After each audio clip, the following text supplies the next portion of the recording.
Depuis l'aube des civilisations, des trônes d'or de Babylone aux boudoirs feutrés de Paris, les femmes ont porté en elles les mêmes failles invisibles. Peu importe l'époque, les vêtements ou les coutumes, leur code intérieur reste inchangé. Ce n'est ni une question de morale ni de progrès, mais de biologie pure, d'instincts primitifs gravés dans leur système nerveux depuis des millénaires. Et pendant que des hommes s'épuisent à mendier de l'attention, à sacrifier leur fierté pour quelques miettes d'intérêt, un autre type d'homme existe. Celui qui ne parle pas fort mais qui comprend. Celui qui n'a pas besoin d'implorer ni de convaincre. Celui qui lit à travers les silences, les sourires calibrés, les regards fuyants. Ce n'est pas un charmeur, c'est un stratège. Il ne cherche pas à séduire, il pénètre l'esprit sans heurter la chair. Il ne force rien, il saisit, parce qu'il sait exactement où regarder. Il perçoit ce que la plupart ne voient pas.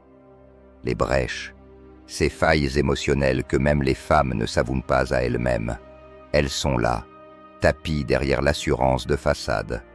Elles se glissent dans chaque soupir, chaque réaction incontrôlée, chaque volte-face inexplicable.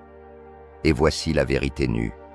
Ces failles ne s'effacent ni avec le féminisme, ni avec l'éducation, ni avec le progrès.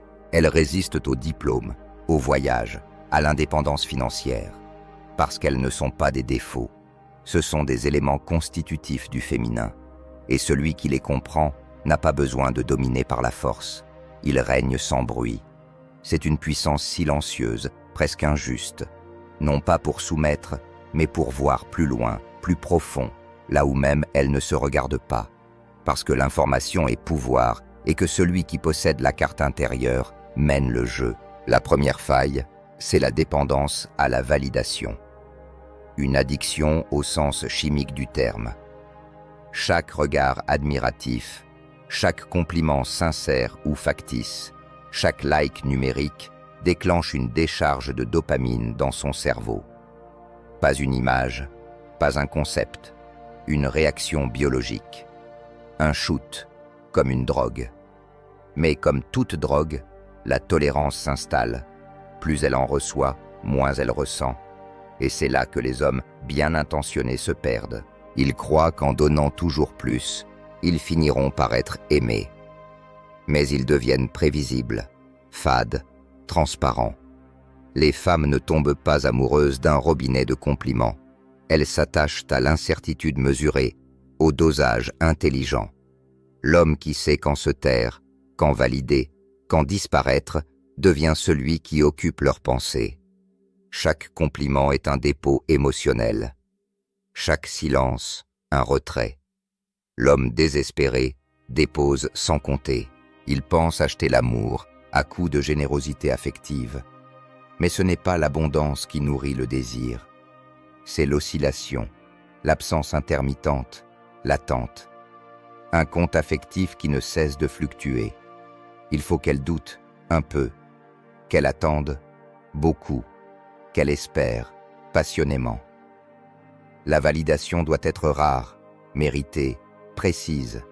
Pas des slogans creux comme « tu es toujours magnifique », mais des remarques ciblées sur son intelligence, sa créativité, son courage, car ce sont ces mots-là qui pénètrent au-delà de la surface, là où elle espère secrètement être vue. Mais attention, le fil est fin. Trop de distance crée le ressentiment, trop de présence épuise l'envie. Il faut maintenir cet équilibre subtil où elle se sent désirée, mais jamais acquise, envieuse, mais jamais rassasiée. Et si tu penses que c'est là toute la complexité du désir féminin, détrompe-toi. Car une faille encore plus puissante réside dans le paradoxe émotionnel de la certitude. Ce que les femmes disent vouloir et ce qui les attire réellement sont deux forces opposées. Elles réclament de la sécurité, mais leur cerveau s'éveille dans l'incertitude. L'effet Zeigarnik le prouve. Notre esprit se fixe sur ce qui est inachevé. Les femmes ne dérogent pas à cette règle. Lorsqu'un homme se rend totalement prévisible, toujours disponible, constamment attentif, il pense offrir le summum de l'amour. Mais il tue le mystère. Il efface le frisson, Parce qu'un esprit en paix est un esprit qui s'ennuie. Et l'ennui est le premier poison du désir. L'homme qui fascine est celui qui révèle sa vie comme une série. Des épisodes captivants, des zones d'ombre, des révélations parcimonieuses, pas des confessions continues, pas un journal intime livré à la minute. Elle doit rester en suspens, chercher, imaginer. Ne mens pas, ne manipule pas. Sois simplement un homme dont la vie est suffisamment riche pour ne pas être dévoilée d'un bloc, une anecdote, un éclat de passion, un morceau de vision, rien de plus. Elle doit découvrir, pas consommer. Et souviens-toi de ceci, le mystère n'est pas un jeu. C'est un reflet de ta profondeur réelle. Tu ne caches pas pour séduire. Tu caches parce que ta vie est vaste. Ton silence intrigue. Ta retenue fascine. Et si tu combines cette incertitude à quelques instants sincères, de vulnérabilité maîtrisée, alors tu actives une dynamique plus puissante que l'excitation, l'obsession mentale. Chaque révélation doit être une goutte d'eau dans un désert, un soulagement partiel qui intensifie la soif. Et ce jeu, tu dois le maîtriser rapidement, car passé un certain temps, si ton mystère n'est pas soutenu par une substance réelle, il se transforme en frustration. Elle te quitte non parce que tu es trop secret, mais parce que derrière les voiles, il n'y avait rien. Mais si ton ombre repose sur des fondations solides, si ton retrait est le fruit d'une richesse intérieure, alors tu deviens captivant. Elle commence à penser à toi-même en ton absence. Tu deviens l'énigme qu'elle veut résoudre, le livre qu'elle veut lire encore et encore. Et c'est là que se déclenche la troisième faille. Ce n'est ni un besoin, ni une faiblesse. C'est un instinct, un feu froid et ancien qui brûle en elle depuis la préhistoire. La compétition féminine, une vérité qu'aucune ne dira à voix haute, mais qui dirige des milliards de comportements. Rien ne stimule leur intérêt plus puissamment que de savoir qu'elles ne sont pas seules à te désirer. Ce n'est pas de la vanité, c'est de la survie génétique. Quand une autre femme pose ses yeux sur toi, elle change. Quand tu es convoité, tu deviens précieux, rare. Et cette rareté déclenche un mécanisme aussi ancien que la sélection naturelle. Un homme que personne ne regarde n'existe pas. Un homme que toutes observent devient irrésistible. Mais il y a une nuance que les hommes intelligents comprennent et que les autres ignorent. Il ne s'agit pas de flirter vulgairement devant elle pour susciter une jalousie infantile. Il ne s'agit pas non plus de jouer un rôle. Il s'agit d'incarner, naturellement, cette rareté silencieuse. Être cet homme que les autres femmes respectent, vers qui elles gravitent sans effort. Être ce type qui attire les regards non pas par provocation, mais par prestance. Il inspire confiance. Il dégage quelque chose que l'on ne peut pas feindre. Ce n'est pas une posture, c'est une réalité intérieure. Et quand elle perçoit ça, quand elle voit que tu es désiré, mais que tu ne cours après personne, que tu n'as besoin de l'approbation de personne, une tension nouvelle s'installe. Une crainte douce, presque imperceptible, qu'elle pourrait te perdre. Et cette peur la pousse à investir davantage. Non pas pour te posséder, mais pour ne pas être celle qui t'a laissé filer. Et là réside l'élégance de cette faille. Elle ne fonctionne que si tu es réellement cet homme. Pas une imitation, pas un acteur. Tu dois vivre pour autre chose que son regard. Tu dois t'épanouir dans une mission, une construction, une croissance qui ne dépend pas d'elle. Tu dois être occupé, mais accessible. Présent, mais insaisissable. Un exemple. Tu participes à un événement. Une femme t'aborde. Tu échanges avec elle naturellement, sans gêne ni stratégie. Ta compagne observe, silencieuse.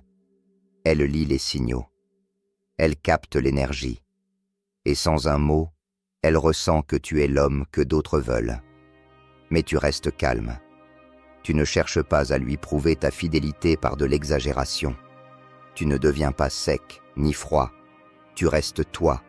C'est cette constance sereine, cette sécurité non verbale qui renforce ton aura. De la même manière, lorsque ta partenaire traverse une difficulté, Tu ne deviens pas son thérapeute de service. Tu l'écoutes, tu l'accueilles, mais tu ne t'effaces pas. Tu gardes ton axe. Tu restes une entité. Elle ne doit jamais sentir que tu es une ressource disponible à volonté. Tu es un homme avec ses propres priorités, son propre monde. Et c'est précisément cela qui crée cette tension magnétique. Tu es précieux, non pas parce que tu t'imposes, mais parce que tu ne t'offres pas entièrement. Jusqu'ici, on a exploré 3 dynamiques profondes. La dépendance à la validation, le paradoxe de l'incertitude et l'instinct compétitif. Mais il existe une 4e faille, bien plus subtile. Elle n'est ni biologique ni chimique. Elle est émotionnelle. Et c'est là que la plupart des hommes échouent sans même comprendre pourquoi. Parce qu'ils ne savent pas incarner ce que j'appelle le leadership émotionnel. Ils croient qu'il faut résoudre, réparer, rationaliser. Mais ce n'est pas ce que les femmes attendent. Ce qu'elles désirent profondément, c'est une ancre, une stabilité intérieure, un roc dans la tempête, un homme qui ne panique pas quand tout tremble autour, celui qui peut entendre leur peur sans s'y perdre, recevoir leur anxiété sans en faire une affaire personnelle. Ce n'est pas un homme distant, ce n'est pas un mur, c'est une présence, un pilier.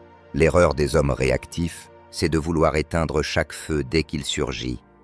Elle pleure, il court, elle s'énerve, il se justifie, elle doute, il s'effondre.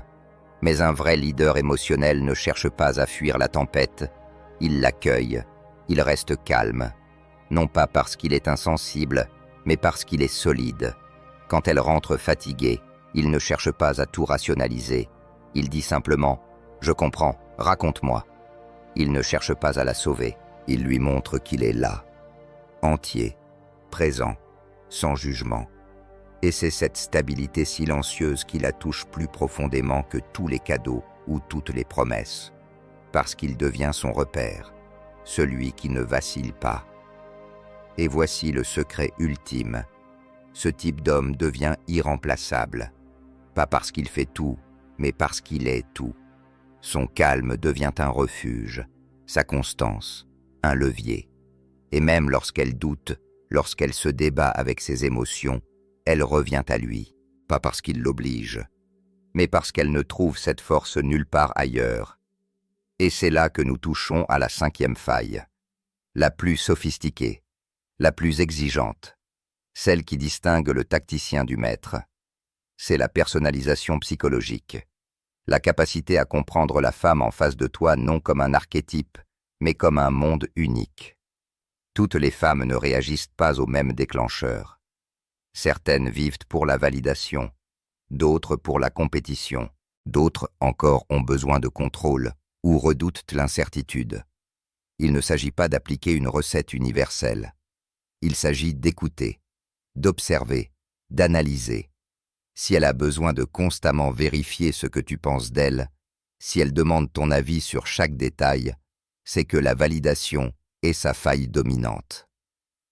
Tu doses, tu rassures, mais tu ne t'écrases pas. Si elle pose 1000 questions sur ton passé, sur tes intentions, sur chaque zone d'ombre, c'est que l'incertitude la ronge. Tu ajustes. Tu offres un peu plus de clarté, sans perdre ton mystère. Si elle parle souvent d'autres femmes, si elle se compare, si elle devient jalouse sans raison, c'est que la compétition brûle en elle. Tu la fais se sentir choisie, unique, mais jamais indispensable. Et c'est là que tout prend sens. Le but n'est pas de manipuler, le but est de comprendre, de rencontrer l'autre dans sa faille, non pour s'y engouffrer, mais pour l'élever.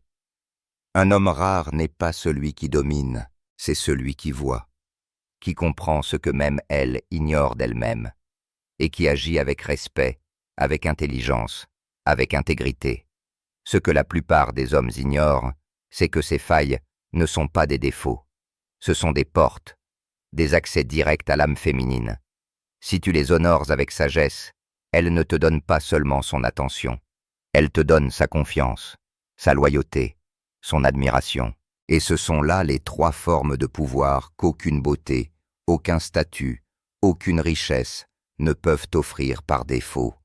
Tu deviens celui qu'elle n'ose espérer. Pas parce que tu corresponds à une liste de critères, mais parce que tu la comprends à un niveau qu'elle-même n'a jamais exploré. Et c'est là que tout bascule, parce que tu cesses d'être un homme parmi d'autres. Tu deviens une référence, un repère, une empreinte qu'elle portera avec elle longtemps après ta disparition. Mais cela exige plus que des techniques. Cela exige une évolution intérieure, une croissance réelle, parce qu'on ne peut pas incarner la stabilité émotionnelle si l'on est soi-même en déséquilibre. On ne peut pas créer le mystère si notre vie est vide. On ne peut pas offrir une vision si l'on est sans direction. Alors pose-toi la question maintenant. Vis-tu comme un homme de valeur? Pas en apparence, mais en profondeur. As-tu une mission? As-tu une discipline? Est-ce que tu construis un royaume intérieur ou attends-tu qu'une femme donne un sens à ton existence? Car voilà le secret ultime. Tu ne gagnes pas la partie en courant après elle. Tu gagnes quand tu deviens celui qu'elle n'ose plus perdre. Et cela commence par toi, par ton regard sur le monde, par ta capacité à dire non, par ton aptitude à être seul sans te sentir vide, par ton exigence envers toi-même. Et plus tu t'élèves, plus ces failles féminines cessent d'être des pièges et deviennent des leviers, car une femme n'a pas besoin d'un homme parfait, elle a besoin d'un homme conscient, un homme qui a fait la paix avec ses ombres, qui connaît ses propres failles, qui n'a pas besoin de validation constante parce qu'il s'est validé lui-même, qui n'est pas esclave de l'incertitude parce qu'il s'est construit une fondation inébranlable, qui n'a pas besoin de compétition parce qu'il ne compare plus, qui n'a pas besoin d'être au centre de l'attention, car il est déjà au centre de sa propre vie. Et lorsqu'un tel homme rencontre une femme, il ne la poursuit pas, il ne la domine pas, il l'invite dans un monde qu'il a bâti pierre après pierre. Et là, le vrai pouvoir se révèle. Ce n'est pas de la séduire, c'est de l'aspirer, naturellement, inconsciemment, parce que l'attraction n'est plus une performance, c'est une conséquence, une réaction organique à la rareté de ton être. Souviens-toi de ceci, tu ne seras jamais irremplaçable en jouant le même jeu que les autres. Tu le deviens en créant tes propres règles, en étant l'exception, en maîtrisant ses failles sans jamais les mépriser. Et si tu vas plus loin, si tu te formes, si tu pratiques, tu verras qu'elles ne sont pas seulement des outils pour séduire. Ce sont des révélateurs de conscience, car en comprenant les femmes, tu comprendras aussi une part de toi-même, ce besoin d'être vu, ce désir de sécurité, cette peur de ne pas être choisi, ces instincts compétitifs, cette quête d'ancrage, et tu comprendras que ce qui les touche est aussi ce qui te touche. Et alors, quelque chose d'encore plus grand s'ouvre à toi, une intelligence émotionnelle supérieure, une clarté relationnelle, une puissance tranquille. Tu n'as plus besoin de contrôler, tu inspires, tu n'as plus besoin de convaincre, tu aimantes, tu n'as plus besoin d'improviser, tu incarnes, car la domination véritable n'est jamais une guerre. C'est une évidence, ce n'est pas un cri, c'est une vibration. À ce stade, tu n'as plus besoin de forcer quoi que ce soit. Tu deviens un aimant, tu ne chasses pas, tu attires, tu ne simules pas. Tu vibres à une fréquence que seules les femmes prêtes peuvent entendre, et celles qui ne le sont pas te regarderont passer sans jamais pouvoir te définir, parce que tu ne seras plus là pour prouver, tu seras là pour rayonner. Alors souviens-toi de cette vérité. Les failles émotionnelles féminines ne sont pas tes ennemis, elles sont tes cartes, ta carte du ciel, ta carte du labyrinthe. Et si tu sais les lire, si tu sais les interpréter avec intelligence et avec grâce, tu ne te perdras jamais dans le jeu. Mieux encore, tu en deviendras l'architecte. Mais attention, ce pouvoir exige une chose, une intégrité à toute épreuve. Car plus tu comprends, plus tu peux manipuler.